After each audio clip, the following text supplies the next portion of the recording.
So,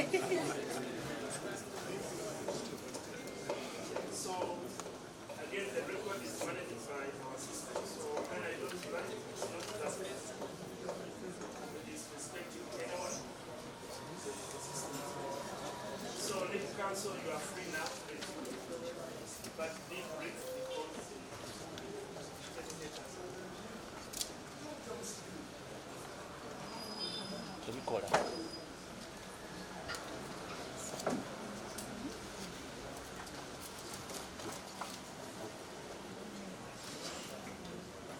My Lord,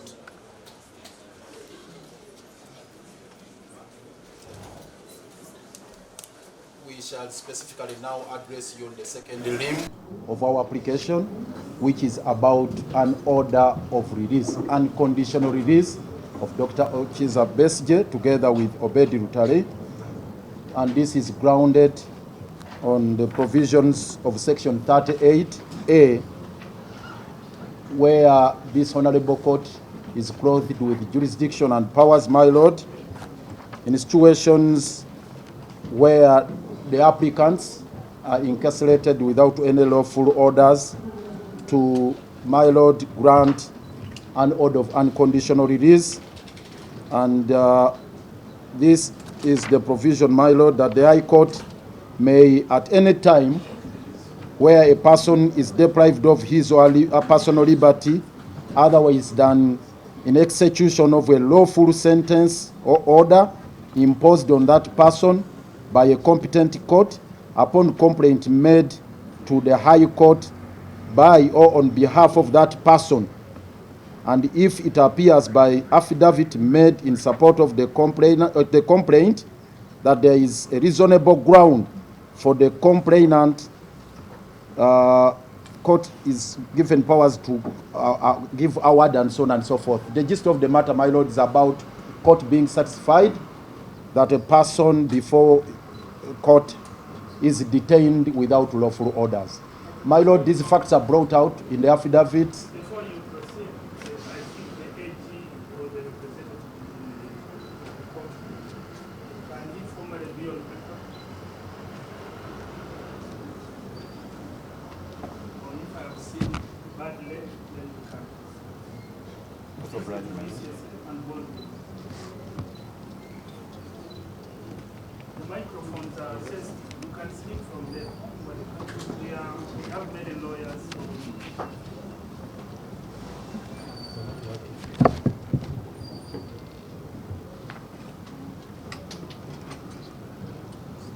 Your Lordship, I'm not surprised. My name is Johnson Natwera. I'm a senior state attorney. Together with Matthew Hesse, a state attorney, and Jacqueline Amsugut, a state attorney. Yes. Your Lordship, we are sorry we are late because this matter was served on us late, and we had to ensure that we respond. We have filed our response until the 18th, and we are ready to proceed. How many minutes do you need? My lord, on my part, I think 10 minutes would be enough, and then my colleagues will also come in, my lord. Apologies to the Attorney General.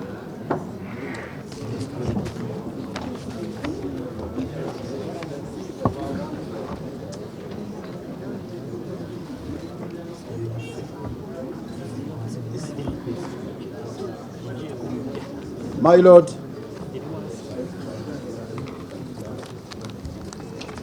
it's our prayer that you be pleased to find that Dr. Kizza Besigye and Obeid Lutale are in illegal incarceration, given the fact that, my lord, there is no evidence before you that there is any charge preferred against them, or that there is any remand warrant being issued by any court, or any lawful order given by court for the authorities in Luzira to keep them in custody. My lord, the affidavits which are borne out, the facts which are borne out in the affidavit of the Honorable Winnie Byanyima, as well as Counsel Proskovia Kunihira, are uncontroverted. There is no any evidence from the respondents, that is the Attorney General and the Commissioner General, controverting that evidence. And in Section 57 of the Prisons Act, my Lord, Section 57 is very clear of the Prisons Act, Cap 325. A person shall not be received or admitted into prison custody without a valid commitment or remand warrant or order of detention, warrant of conviction, or committal. So that is the law, my Lord. And now, my Lord, the essence of habeas corpus is well explained in the decision of this Honorable Court in miscellaneous cause number 16 of 2021. Honorable Kyagulanyi Sentamu Robert, Babula Kyagulanyi Itungo versus the Attorney General and the Chief of the Defense Forces. On page 14, my Lord, a copy of which is going to be supplied to court. Page 14, this Honorable Court had the occasion to succinctly explain the essence of the writ of habeas corpus in the following terms. The purpose for a writ of habeas corpus ad sub judiciendum is to review the legality of the applicant's arrest, imprisonment, and detention, and challenge the authority of the prisoner or jail warden to continue holding the applicant. The application is used when a person is held without charges or is denied due process. Okay, can we stop there, Counsel? Yes. How did they end up in prison in the first instance? My Lord, that is for the Attorney General and the Commissioner of Prisons to explain by way of evidence. So for you, you have no idea. My Lord, I will explain. Yes.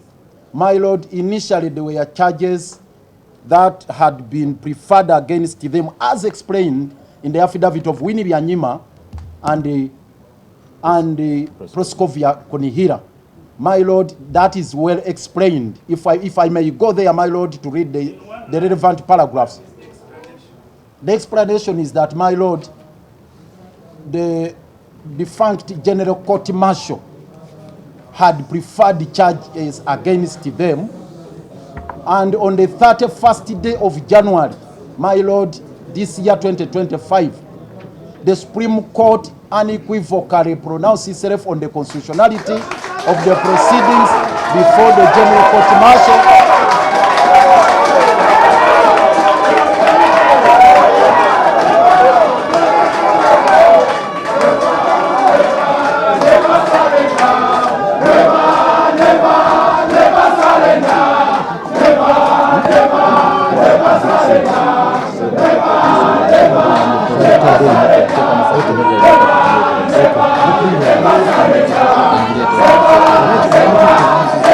The 10 minutes I had earlier requested for, because I thought court had abreast itself with these matters, my Lord. See, we have members of the media. What is the Supreme Court saying? My Lord, it is hereby ordered that Number one, the declaration of the Constitutional Court that Section 119, subsection 1G, now Section 117 of the UPDF Act, which provides that any person not otherwise subject to military law who aids or abets a person subject to military law in the commission of a service offense is unconstitutional, so that order is hereby set aside. now in one Two, line, in one line, what is that paragraph stating for our media? my Lord, initially the Constitutional Court had held that Section 119, which is now 117, that had provided for a situation where civilians would be subject to military law if they abetted the commission of an offense by a serving officer, that was a valid law. They had not nullified those provisions. Now, that order of the Constitutional Court was set aside by the Supreme Court, meaning that Section 117 has now been nullified by the Constitutional Court. All charges, all ongoing criminal trials, or pending trials before the courts martial involving civilians must immediately cease and be transferred to the ordinary courts of law with the competent jurisdiction. 3. No, before you go to 3, Yes. one line give us the essence. All charges, my lord, all charges, these charges are preferred by the DPP under Section 100, Article 120 of the Constitution.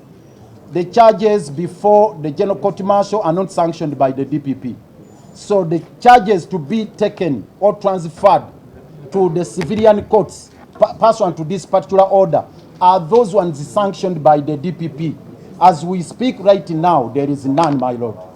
There is no charge sanctioned by the DPP to be taken to the civilian court. So, but in essence, the decree indicates that there is no court, not the civil thing.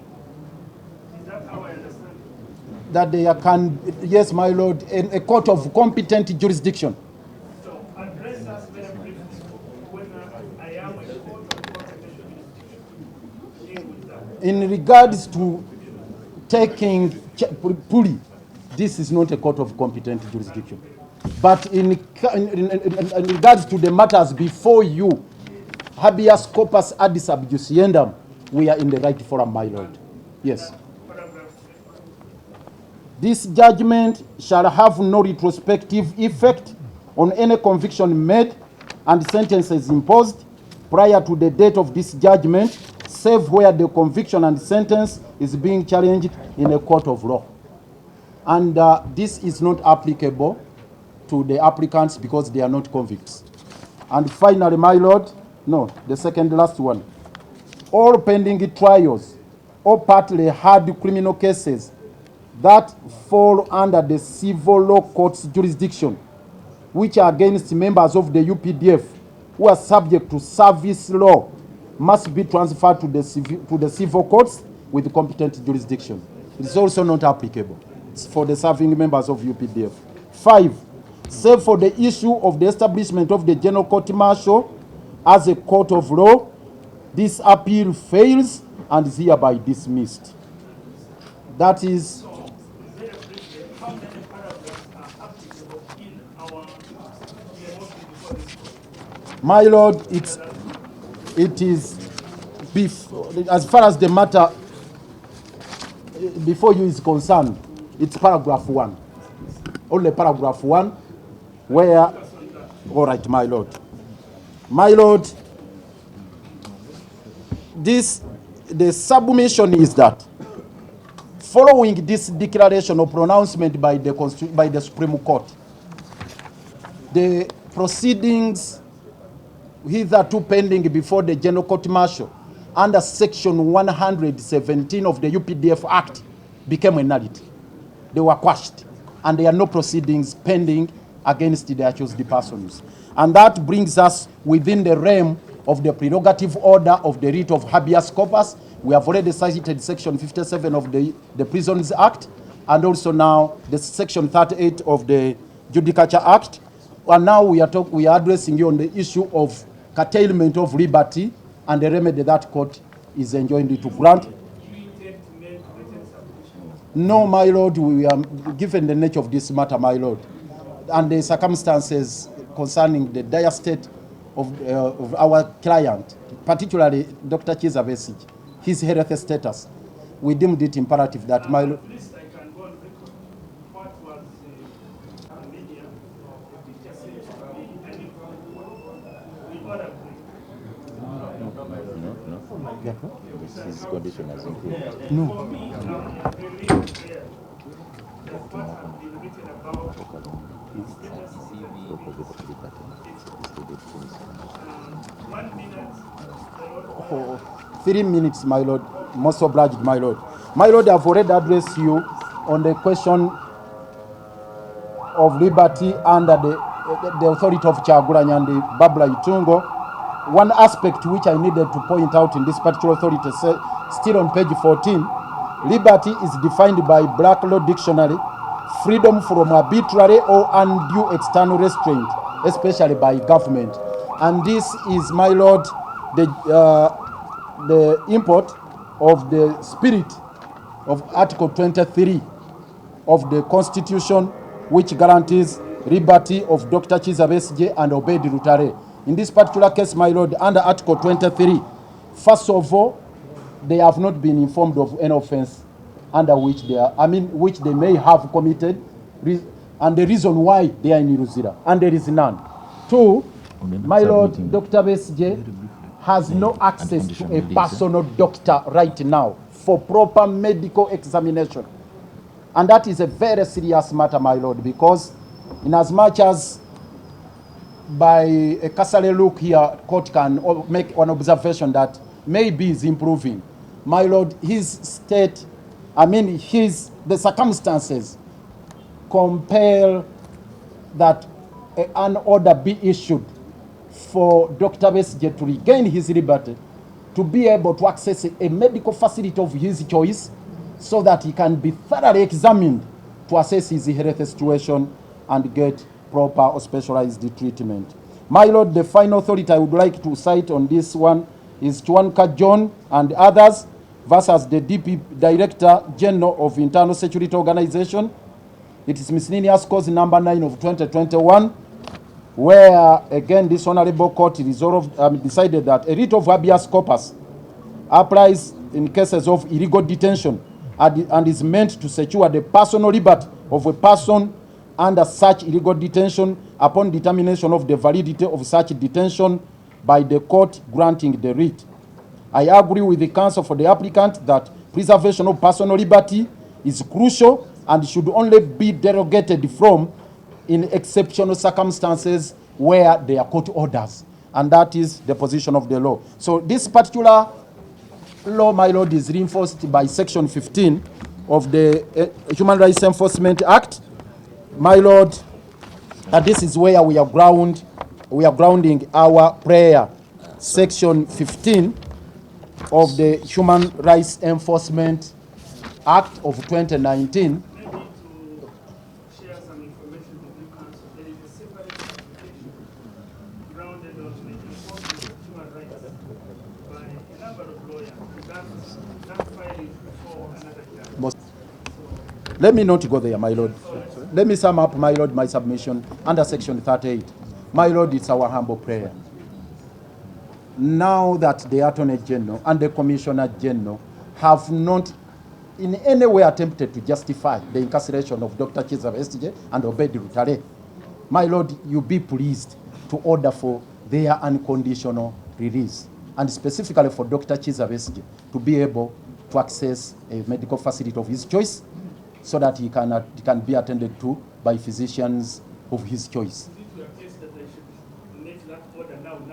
This is the prayer, my lord, that the order be made today and now, under the circumstances. And that's what a writ of habeas corpus is all about. Any continued detention, my lord, would be again a further violation. And we wouldn't want to see this honorable court acquiescing in the violation of the rights of the accused person. And for one thing I need to emphasize, my lord, there is the 48-hour rule, which is very, very crucial and imperative under the Bill of Rights. So you can only curtail one's liberty within that period of only 48 hours. And to date, since 31st, Dr. Besigye, Obeid Lutale have not been taken to any court to face any fresh charges whatsoever. So we pray that, my lord, you be pleased to invoke the powers here, grant the prerogative writs, and have Dr. Besigye and Obeid Lutale released. We do so pray, my lord. Like I said, it's my former teacher. Thank you for the courtesy, my lord.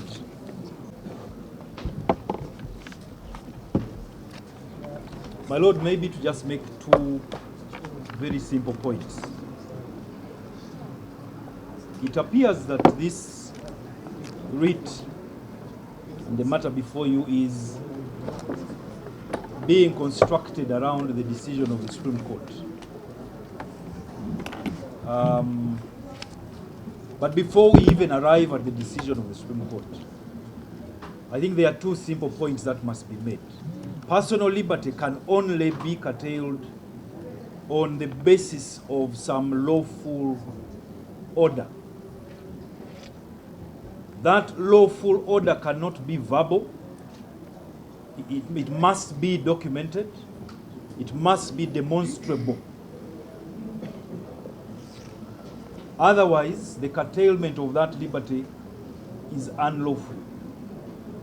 And because of that problem, the unlawfulness of it, that's why we have this writ in Article 44 as non-derogable.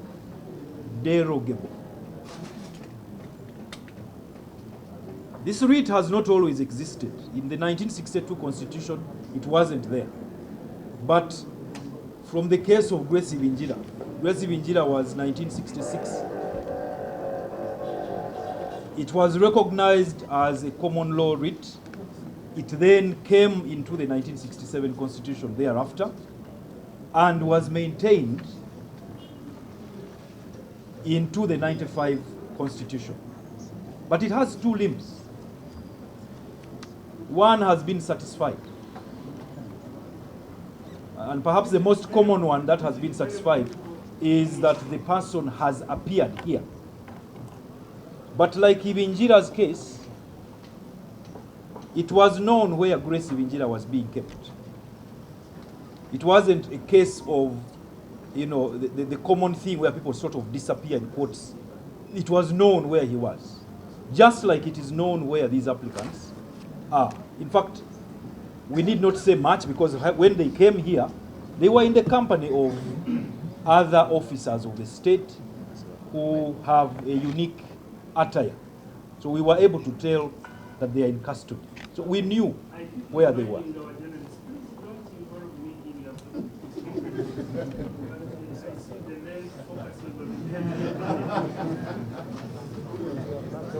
So the first limb has been satisfied, and that limb is bring the body. Sometimes we stretch it to whether dead or alive. The body is here alive. The applicants came. But the second limb is what my learned friend has been addressing the court on. The reason for curtailing the liberty of those individuals.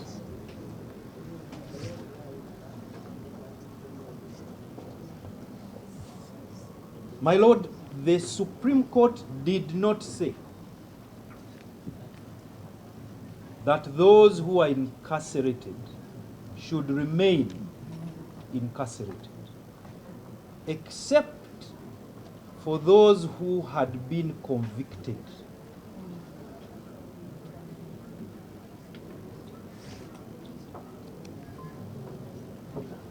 One might argue, for example, I was thinking we needed to consolidate these two applications. So you are saying for our friend Eron Kiiza, since he was convicted. my Lord, the burden to justify the reason for detention, for curtailing personal liberty, is not on the one who is applying. My Lord, you can see that the affidavit was not even sworn by the one applying. The burden is not on the one applying. The burden is on the state. And The state has replied. I'm going to address what it has said. There are two aspects involving the state, or two places where the state would have responded, in my view. One, the prisons officers would have brought before this court a warrant saying Court X on date Y told us to keep the body of these individuals until we go back. I have not seen it in the response.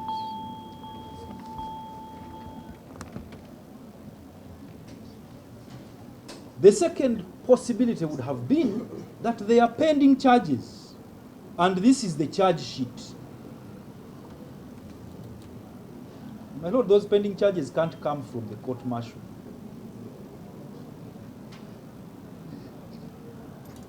Because, my lord, some of the offences in the UPDF Act can't be tried in the civilian courts. There are offences there that are of a very different character, and they don't exist in the penal code. They can't be tried in these normal civilian courts. So they would have brought a charge sheet which says, you know, in court X, they are pending charges. This is the reason why these people are in prison. What do they refer to? They refer to the Supreme Court decision, which did not say keep them in custody. So I want to submit, my lord, and I hope that you will be persuaded that the response from the Attorney General falls short of justifying the reason for denying the applicants their personal liberty. Since the 31st of January 2025, it says nothing to you, my lord, that explains why the liberty is curtailed. It only says the Supreme Court said transfer these. But as I have shown you, some of these offences, my lord, cannot in fact be transferred. But that may not be a matter for us to address here. But they can't be transferred. So it is our contention, my lord, that a proper case has been made out by the applicants for this court, which is clothed with that power. My lord, the power is unfettered. It is so unfettered it can be applied immediately. Clothed with the power to order the release of these applicants today. If the state has a lawful reason, let it act lawfully after those orders have been given to then deal with the issue, whatever the issue that it has. My lord, my learned friend has made reference to Section 15 of the Human Rights Enforcement Act. I am aware, my lord, you are perfectly familiar with that space, and I very respectfully urge you, my lord, to find merit in this application and to grant the orders that are being sought. My lord, my learned friend, Honorable Segona, wants to just wrap it up in a few minutes. Thank you, my lord. Only 2 minutes. Except that I request that the officer obstructing you view of my body language. Because we were told that you need to. My lord, just to sum up. It is very clear that the power of the General Court Martial to order detention collapsed. And it collapsed in the presence of the Attorney General of the Republic of Uganda, who is the first respondent in this application. Whereas it is urged by the first respondent in the affidavit of Mr. George Karemera, paragraph 9, that the Supreme Court did not order release. There was actually no necessity to order release. So, yeah, on that point. Yes, my lord. So you are trying to read in some words in the decree. No, my lord. Saying it was not necessary, but it said so in so many words. You are reading in. I am not even wanting to go there. Okay. I am only restating the position of the Constitution. Under the Constitution, liberty is guaranteed. Restriction must be justified, and that justification must be a lawful one. And in this particular case, the lawfulness would only be cemented on on a valid order of a court with competent jurisdiction. In the absence of it, there is no justification, and it is your power, my lord, and duty to order freedom to be reinstated. Away from the Prisons Act, my lord. Because some people, Yes. your colleague, the Lord Mayor, my former teacher, are putting me under some weight that I should do it now. What I did to write it, how do I write it? My lord, Can you address that? yes. I can write it Yes, in my 2 lord. hours? Yes, my lord, now is contextual. And what we are saying by now is that upon conclusion of our submissions, the court be pleased to begin writing the release order. In the same realm of context, my lord, I now propose to take you to the context of the Supreme Court's order of transfer, which has been misconstrued. My lord, this must be looked at from the perspective of Article 120 of the Constitution. The Supreme Court did not order the Director of Public Prosecutions to take over, because that is barred by the Constitution, Article 120. In effect, the Supreme Court told the first respondent, if he's interested in any prosecution, to go and start de novo.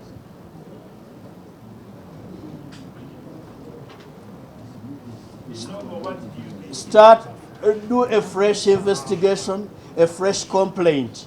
What one would expect is the state to report to the nearest police station or post and report and start with the first information. Why? Because any warrant of court has an expiry date and tenure.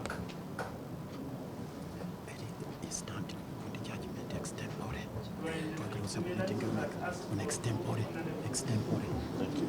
My lord, with your permission, and I'm grateful,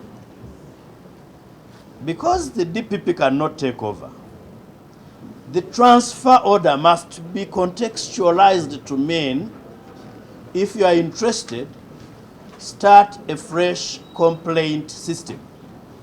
Go to the nearest police, report that these people are alleged to have committed offenses X. And when you do that, the DPP looks at the file, because the DPP even has the power to say, this one does not merit, and drop it at that stage. I was taking you on the point that a warrant or detention order itself has a time limit.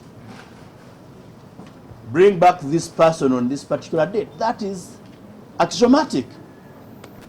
And the moment it expires, lawfulness ceases. In this particular case, the warrant of the defunct court-martial was actually in itself expiring on the 3rd day of February. They could not extend or even terminate because they had ceased to exist. And since that time, the lawfulness, if at least it had not collapsed on the 31st day of January, died or re-died on 3rd. My lord, to contextualize Article 120 and the decision of the Supreme Court, I would implore you, and we shall supply a copy, the decision of the East African Court of Appeal in Kagenyi versus Musiramo and another. Kagenyi versus Musiramo and another. 1968 East Africa, page 43. The gist is this: that a transfer is not even possible if the court originally had no jurisdiction.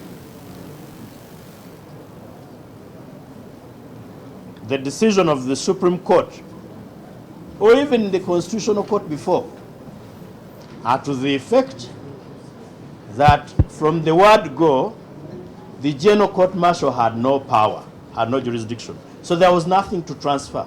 That's why I want you to contextualize the decision of the Supreme Court. Finally, my Lord, on the question you did ask me, when we say that you be pleased to order now, the word normally used by lawyers is ex tempore of judgment. Oh, actually, I'll come back to this. The word is, it is usually used to describe an oral judgment, including reasons for judgment, given at the time of the hearing.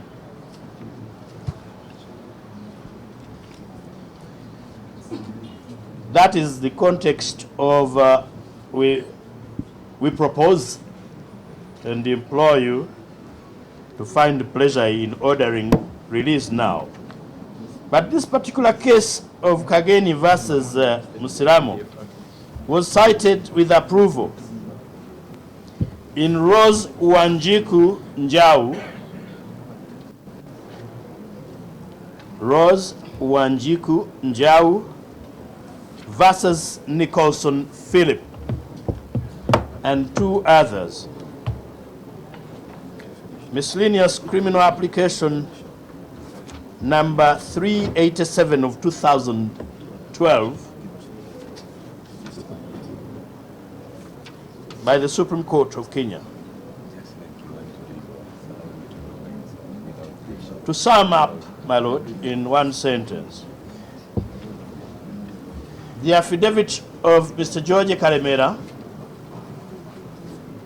which attaches a letter purportedly by the principal judge, and now you can see the bad faith, exchanged without reference to us, particularly those of us who went to the Supreme Court,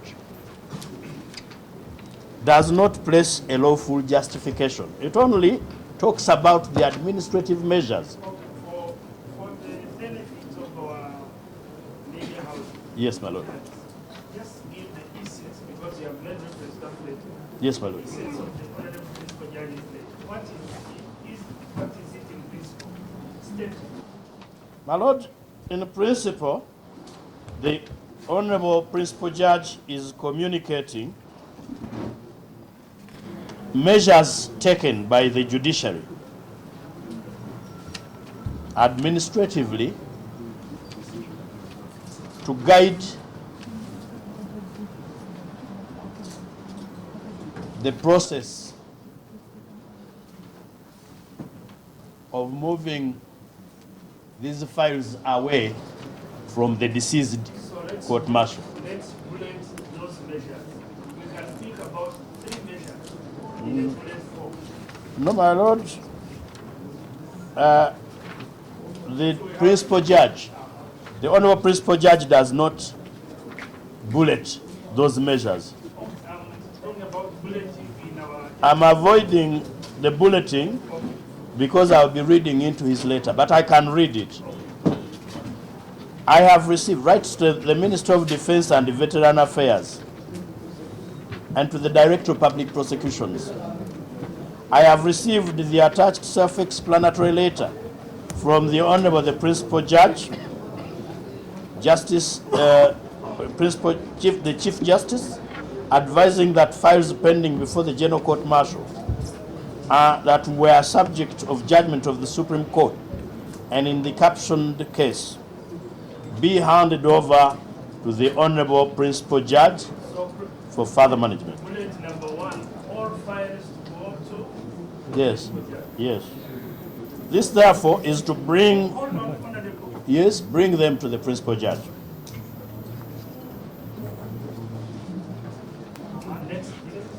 The next is, this is therefore to bring the advice to your attention for your appropriate coordinated actions. Request for second Yes. And it is a letter dated the 6th February 2025. My Lord, even the principal judge's letter does not talk about the persons in custody. So it is not telling them, continue with the detention. In other words, there is no single order of a lawful authority to detain. And it is that order which would have been the justification to restrict somebody's freedom. But let me ask a question and answer it. Thank you, my Lord. That's so gracious. For record, again, I'm Johnson, and I'm a senior state attorney. My Lord, the application before you and us all is for habeas corpus.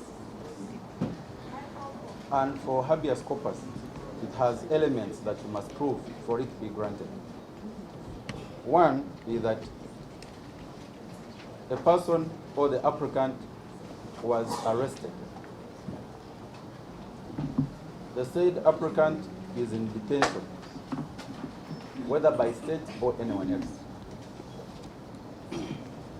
And that the detention is illegal.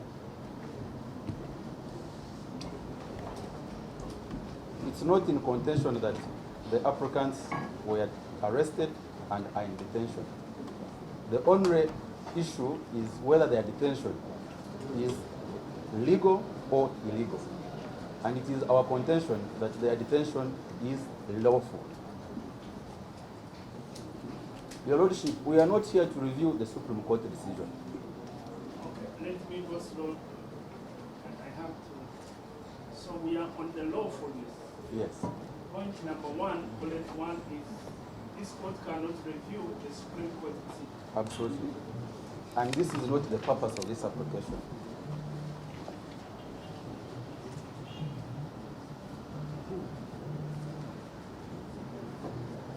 The Land Honorable Chief Justice wrote about 200 pages, elaborate judgment, and it is self-explanatory. And it's straight law, my Lord, that any person who feels the application or the judgment of court cannot be construed in the way they feel it should, they apply the same court that issued it for clarification.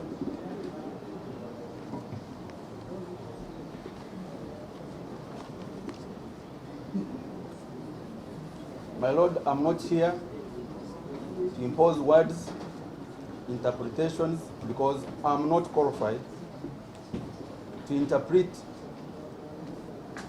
the judgment of Supreme Court, otherwise expressly given. Yes, and that's what I've said. I'm not here to interpret it otherwise as expressly given. Your Lordship, my boss, the Lord Mayor, who is part of this government, has elaborately read through the orders of Supreme Court.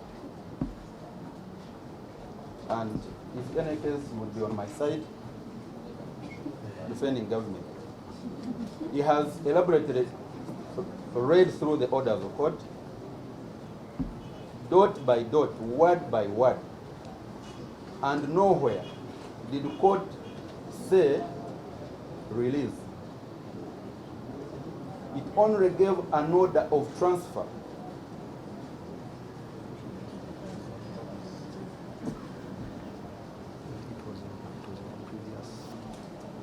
Transfer all the files which are pending before the court martial to courts of civil courts. And from our affidavit, deposed by Mr. George Karimera, the Land Commissioner of Civil Litigation, he has ably indicated to you steps taken from 31st of January, when the judgment of Supreme Court was granted. I will not go through all the steps taken, but I can only take a brief that on 31st January, the Supreme Court indeed gave that judgment. Most importantly, the court ordered that all charges or ongoing criminal trials or pending trials before the court-martial involving civilians must cease and be transferred to the ordinary courts of law with competent jurisdiction. To fulfill and implement the orders of court, on 3rd February, government commenced the implementation. We wrote to the Chief Justice, the Land Attorney General wrote to the Chief Justice requesting for a liaison contact on how transfer of files can be managed. On 4th February, the Chief Justice appointed the Principal Judge as the liaison contact and instructed him that all matters should be handled by himself. So, if I now sit here trying to listen to these stories, I will have superimposed myself on the role of the principal judge. I'm coming to that, my lord. However, I didn't want it to push it into your mouth. No, you can put it the way you want. But since you have already said it, my lord, I take it, and that is the position of the respondent. And on 6th February, my lord, the Attorney General forwarded the Chief Justice's instructions to Minister of Defense and the Office of DPP. And on 13th February, that's when we received a decree from the Land Council for the Applicants in the case of the respondent, in the case of Attorney General versus Kabazigurka. And on 17th, the same was signed by both parties. My lord, Article 28 refers to fair hearing and a speedy trial. Speedy trial and fair hearing is not one-sided.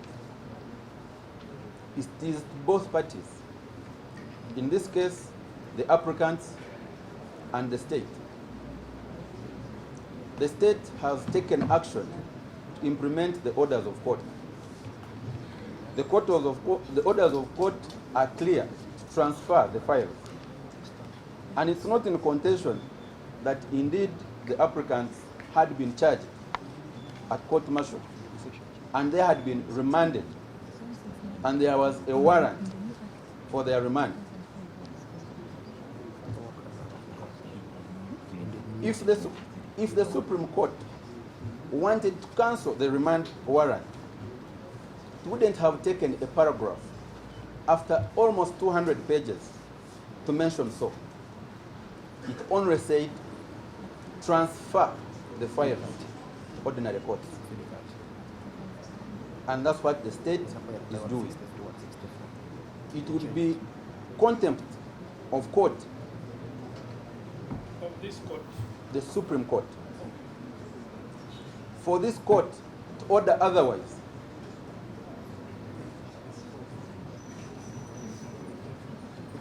And also if Attorney General had not acted the way he has acted.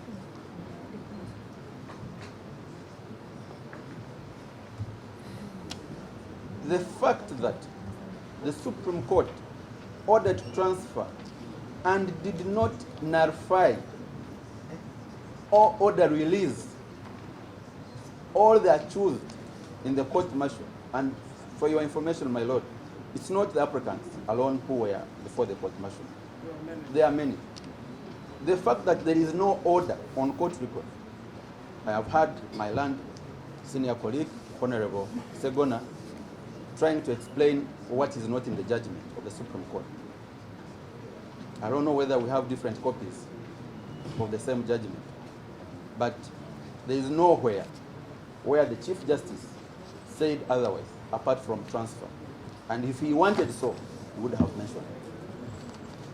The fact that the Supreme Court did not say release, it was aware of what it was doing.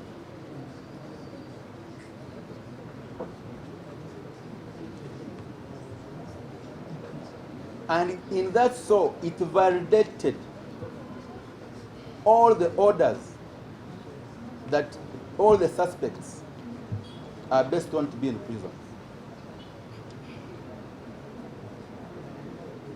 If it had deemed otherwise, a sentence of saying release, actually that word alone, release, would have been enough. But if there is any party that misconstrued the judgment of Supreme Court, the right forum is the Supreme Court.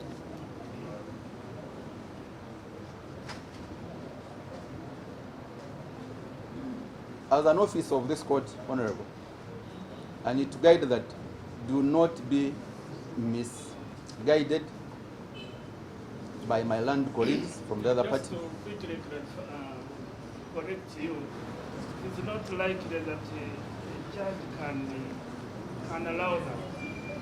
Most obliged, my lord. That's why we are judges. Most obliged. And I'm alive to the fact that you are a doctor-in-law. Okay, let's not go there. You would not be misled.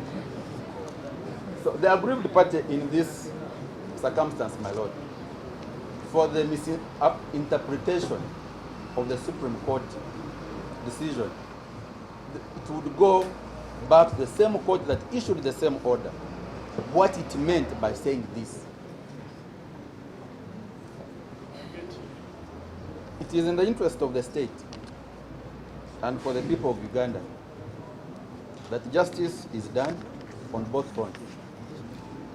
The biggest issue. What the lawyers on the opposite side are saying, okay, fine, you are doing something. For how long must this wait take place? And you want to address that? Yes, my lord. I will not accuse the Supreme Court that it didn't give us a timeline. But however, from the reading of our evidence, the judgment was given on 31st January. Immediately, on Monday next week, which was 3rd, we acted, and the process is ongoing. We are not going, I cannot mention how many files are involved, but they are numerous. And the process of expediting the process is on course, and that's why the principal judge was allocated this responsibility. It would be premature and unlawful. If there is an allegation of slow speed on your part, it is because of the volume of work you have Absolutely. to handle and not that you are Absolutely. deliberately. And it would be injustice, my lord, to say that slow speed. For example, this application was served on us last evening, around 9 p.m. There is an affidavit on record. I didn't sleep. My team did not sleep. The Attorney General did not sleep. I was on phone up to midnight to respond, to ensure that justice is served on both fronts. My lord, The Honorable Lord Mayor, you want to brief me? How many minutes should we give? At least we know the complaint, we know the argument. Yes, my We lord. shouldn't repeat what we already know. So you can highlight maybe in 3 minutes what you In really 5 want. minutes, I would be done, my lord. Most obliged, my lord. One, my lord, on the contention that the applicants are in lawful custody.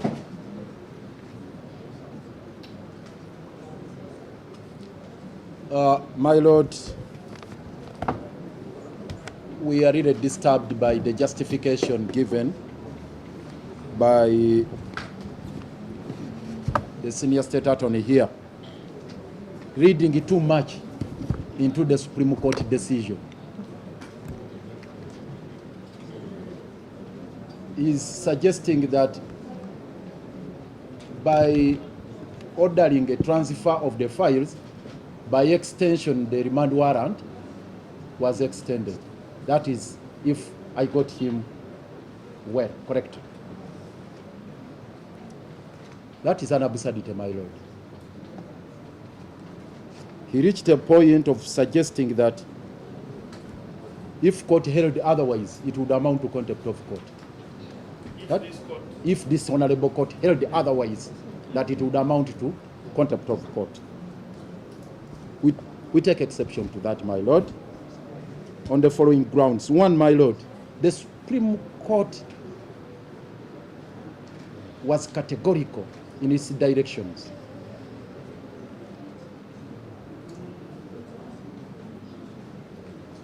And if they wished in any way to save any order of the defunct General Court Martial, they should have said so.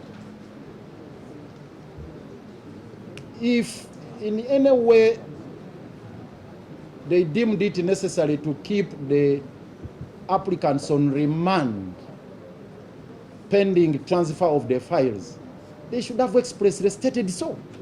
It's nowhere stated in the orders.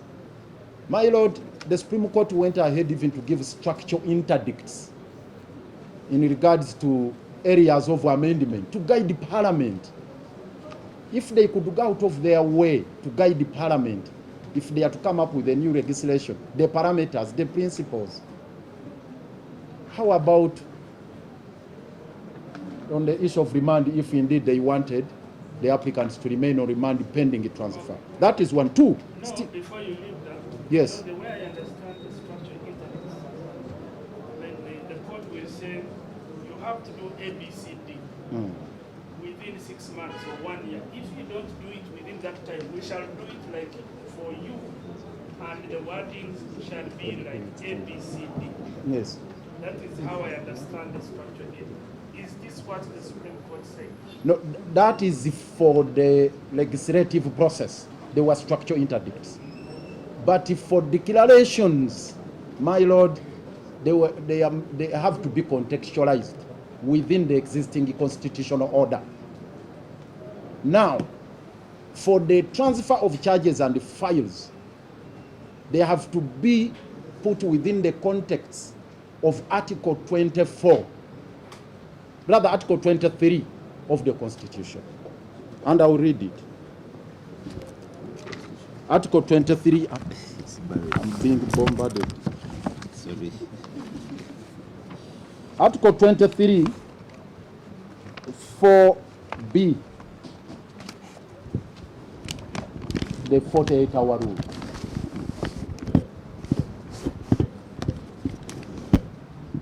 That anybody whose rights are whose liberty is restrained shall, if not earlier released, be brought to court as soon as possible, but in any case not later than 48 hours from the time of his arrest. My lord, the Supreme Court decision should be read in that context. That actually the Supreme Court did not purport to overthrow the Constitution. They couldn't do so.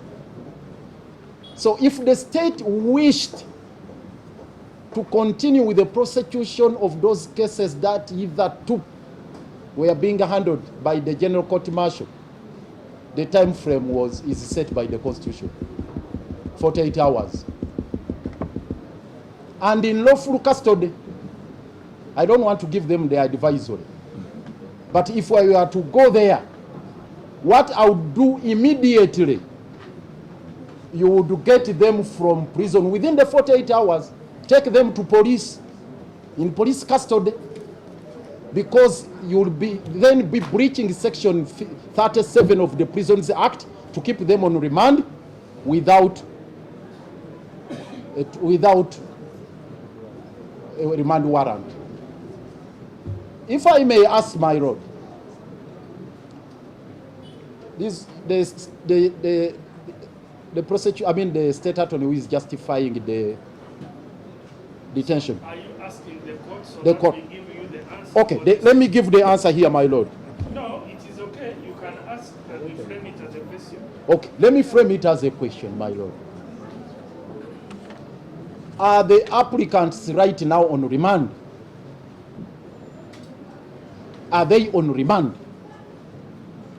Pending what charges? If they are in custody, pending fresh charges being preferred against them. You have asked two questions in one. The first Yes. question is, are the applicants on remand right now? Right now, If so, what what charges are they facing? Exactly. So you continue so that yes, what charges are they facing if they are on remand? And if I may add another question to that,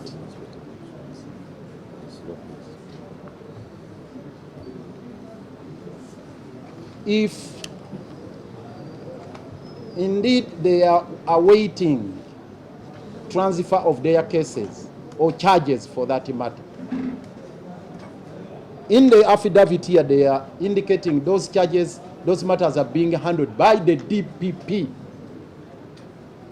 And my land colleagues here have cited Article 120 of the Constitution, which bars the DPP from sanctioning files before the General Court Martial. Has the DPP got anything to do with those charges, which were hitherto being handled by the General Court Martial, in the context of Article 120? Even if they were to be transferred, has the DPP got anything? And finally, still on that question, my lord, when you read the affidavit of Karemera, the Attorney General is simply saying that he wrote a letter to the DPP and the Ministry of Defense. He is not indicating any action taken. okay, the question would be, is the Attorney General's letter Yes. to the DPP indicating of any actions taken? Or does that letter indicate any actions taken? I No. want to record your question because I have to answer it. Most obliged, my lord. Does it in any way address that? And in any case, my lord, in section 10, the Attorney General Karemera says the Attorney General's chambers forwarded the Chief Justice letter to Ministry of Defense and the DPP advising that the files be forwarded to the principal judge. The Attorney General simply states that they acted as a conveyor belt. They received the letter from the principal judge, forwarded it Can to. you frame a question on the conveyor belt? Because I have to answer you. I wanted to advance an argument in this because this is my construction of my understanding of this. Okay, the question would then be, was the Honorable Attorney General acting correctly to do ABCD? No. Conveyor belt. My lord, Okay, sir, calm down. legally, I wanted to advance an argument, my lord. Yes, because within the meaning of Article 120, the office of the DPP is independent of the Attorney General. Yes? Article 120, clause 6. Is it the letter to the DPP evidence of illegal interference in the independence of the DPP? In the independence of the DPP. Is that what you want to? No, not asking, actually, it's the argument I'm advancing. And I want to conclude it by indicating to you, there is nothing on record that shows that the DPP has taken any action. There is nothing.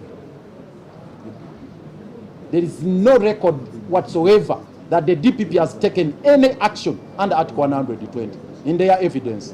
That is one. Two, On that one, yes. supposing the DPP charges the applicants today, No, my lord, the DPP had 48 hours Okay, that's within one. which to do that. that was then. Yes. Supposing the DPP says, okay, now I want to do it better, and charges any of these people, My, would your arguments, Chair? My Lord, the application for habeas corpus is now being heard and there is no charge by the DPP. And this is our contention. No, but it's a supposition. Ah. Supposing the DPP charges your client, would your application... With all due respect, my Lord, I wouldn't want to venture into a matter which is in abstract, my Lord. Most obliged, my Lord. Related to the record here, regarding any action being taken by the Ministry of Defense, in response to paragraph 10, that the conveyor belt, that is the Attorney General, after relaying the communication from the Chief Justice. Honorable Lord Mayor, why do you describe the office as a conveyor belt? Conveyor belt is in a factory, so why are you using that? It's metaphorical, my Lord. Explain it in simpler terms. Most obliged. Because the Attorney General's Chamber has forwarded the Chief Justice's letter to the Ministry of Defense and the DPP as a courier. Now, not a conveyor belt. They acted as a courier. Yes. Before they become a courier, we can use better words. They transmitted this information. Get it better? Okay, let me say, they relay. You know, I told you my teacher is here. And he used markers even for the English language.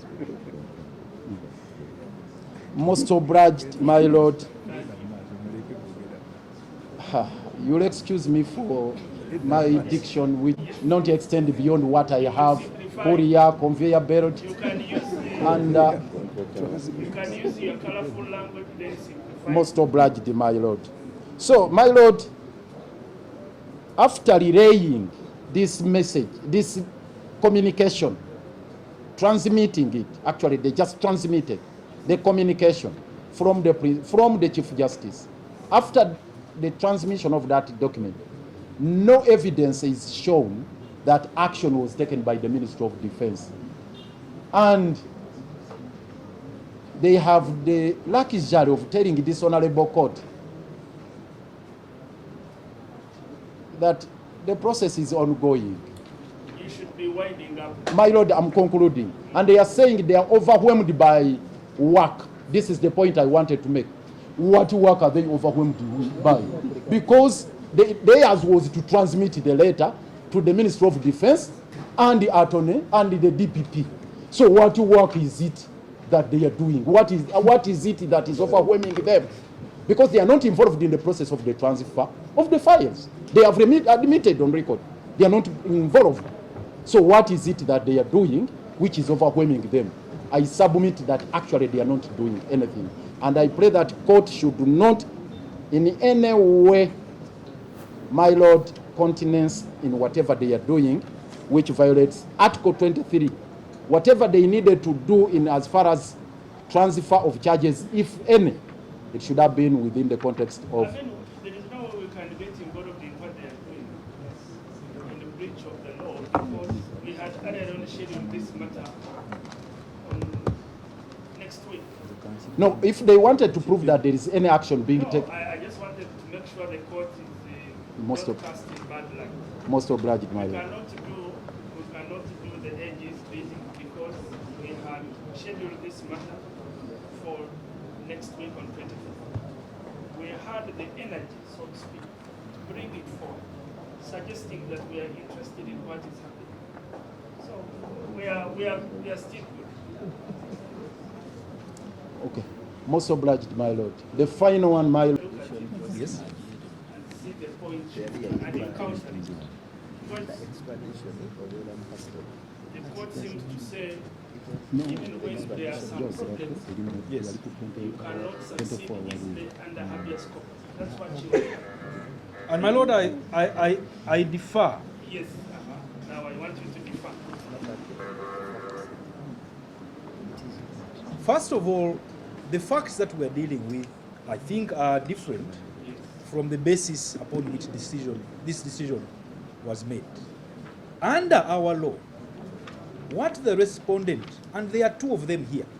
The first one is the Attorney General, who may not have direct engagement, but represents government. The second one has actual knowledge, because they are keeping these individuals.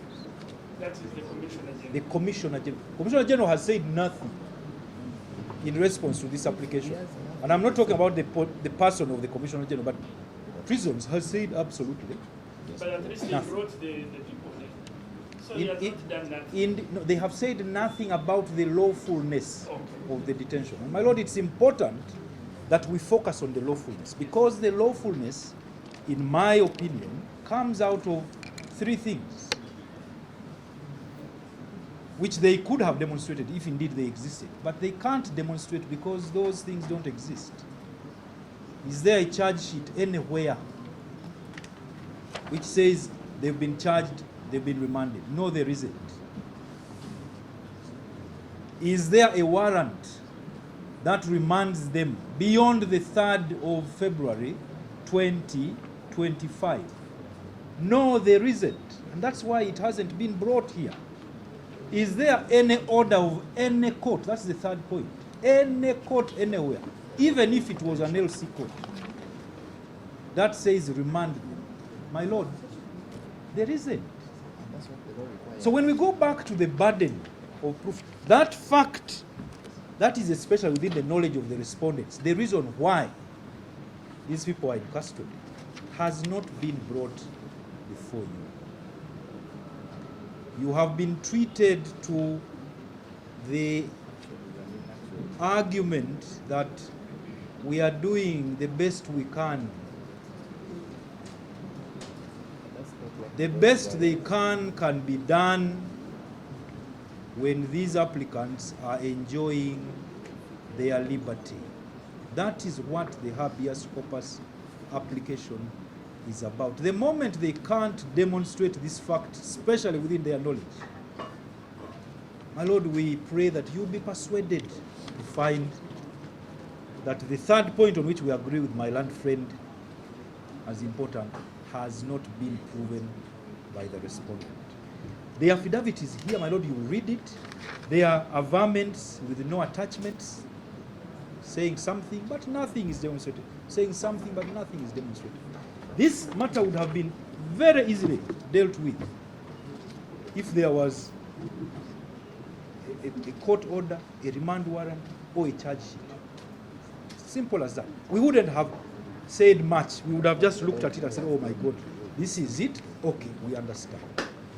If it isn't there, my Lord, I implore you, let the Constitution prevail. The Constitution must prevail over every circumstance, unless we have reached a point where we are saying it has no meaning. No, but the Supreme Court actually made it prevail. So, And I'm asking, my Lord, the respectfully, argument is, I'm asking respectfully that this maybe court, unless you are this court, addressing to this court. yes, addressing it directly to this court. The fact that The we are Supreme here Court, suggests that this court respects the Constitution. my Lord, I agree that we do respect it. I am asking humbly, respectfully, that the Article 23 be allowed to prevail. Personal liberty is something which I think cannot be compared with anything else.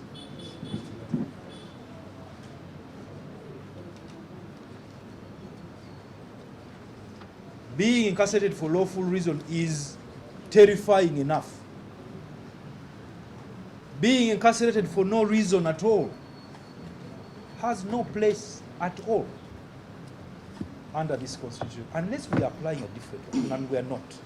So, my Lord, I rest by respectfully urging the court to find our submissions in support of this application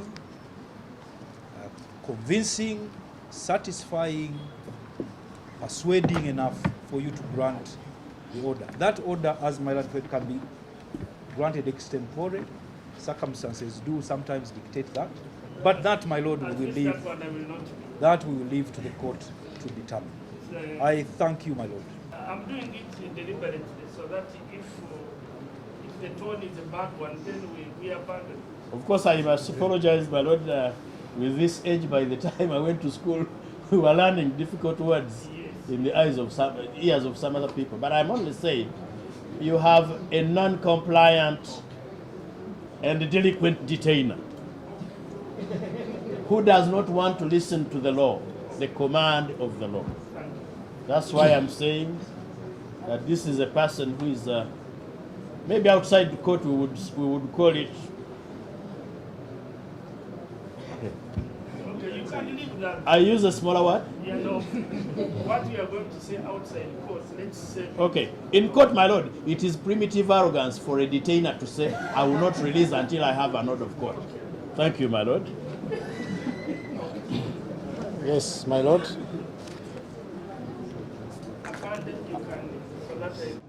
We do leave the court premises today with disillusionment in the way the matter has been handled. We are really disillusioned with the way the whole matter has been processed, because the writ of Habeas Corpus, which in simple terms is a prerogative order which can only be given by court in exceptional circumstances like this, where one's liberty has been curtailed without any justifiable or lawful cause, is a matter which has to be disposed of expeditiously. And when you look at the provisions of Article 23, read together with the Article 44, this right to a habeas corpus is non-derogable. It comes into play in emergency situations like this, where one's liberty is curtailed and their life is in danger. So Dr. Besigye was brought together with Obeid Lutale this morning under very, unreasonable circumstances. There was an order that he be returned to Luzira without a valid remand warrant. Yes, we appreciate that court ought to have listened to all of us, both sides, before rendering a decision. But we made a good case for quick interventions, and we thought court would come up with the declaratory orders today about the legality of doctor's incarceration or the curtailment of his liberty. Unfortunately, it has not happened. Yes, we have made our submissions.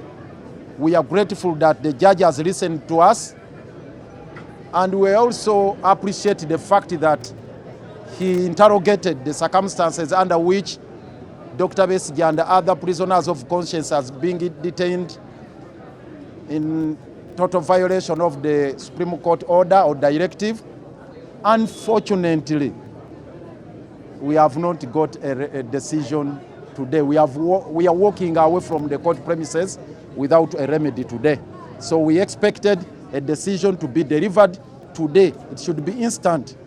And we brought out all the relevant authorities that would require that, honestly speaking, the justice of the case required that today there should be a remedy, there should be a decision, and it should be instant.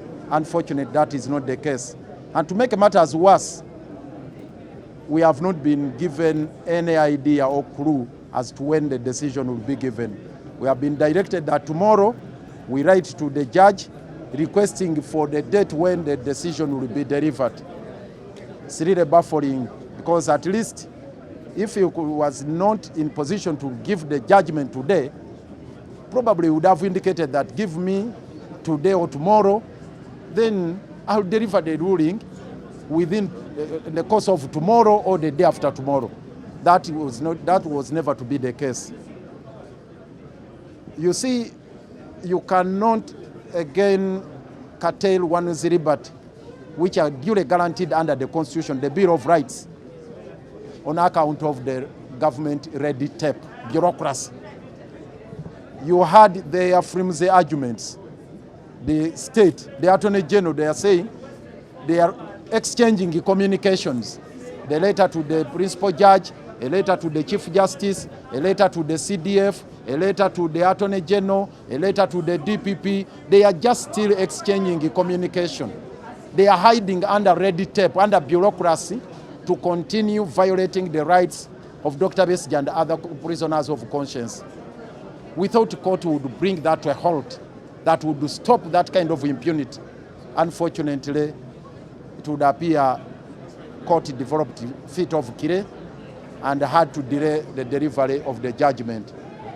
So we are going to retreat and see the next course of action, how we shall get a remedy under the circumstances as we await for the court decision in this matter. But we leave these premises with a heavy heart, with disillusionment. Yeah, I've canvassed all that because we have really stated the fact that Dr. Besigye's health is deteriorating by the day. And the judge ought to have recognized that fact, and it should be a compelling reason for the court to deliver the judgment today, to determine the fate of Dr. Besigye today. And we thought that would be instant, given the deteriorating health situation of Dr. Kiiza Besigye. So we thought that would be a significant matter that would compel the trial judge to render a decision today. So I think that is a matter we have canvassed sufficiently. So, yeah. Thank you. All has been spoken by our lead, by our brother, Councillor Okwago. One thing that I want to put in black and white: this is not prosecution, this is persecution. Dr. Besigye would not be brought to court today if it was not for pressure. You notice this is the same judge that sent Kakwenza to prison instead of sending him to the ICU after grave torture. This is the same judge that said the cash bonanza at Parliament was legal. At the same time, this is the same judge that is sending Dr. Kiiza Besigye back to prison instead of sending him to hospital. This is a cadre judge. This is a regime persecuting Dr. Besigye and all other political prisoners in the name of prosecution. My only call is to the people of Uganda here and abroad. The only thing that works with this regime is pressure. I want to thank all those in Kenya, in all of East Africa, and all over the world that are putting up pressure. Please put up pressure. From here, we are going to hold prayers at Kavule for Dr. Kiiza Besigye and other political prisoners. We are not going to stop. We gave the regime 48 hours to release Dr. Kiiza Besigye because we want him alive. They are trying to kill him, and all of you see. So I call upon the nation, all people of goodwill, to stand with not only Dr. Kiiza Besigye, but all political prisoners, especially those that are in prison illegally, courtesy of now the defunct military court.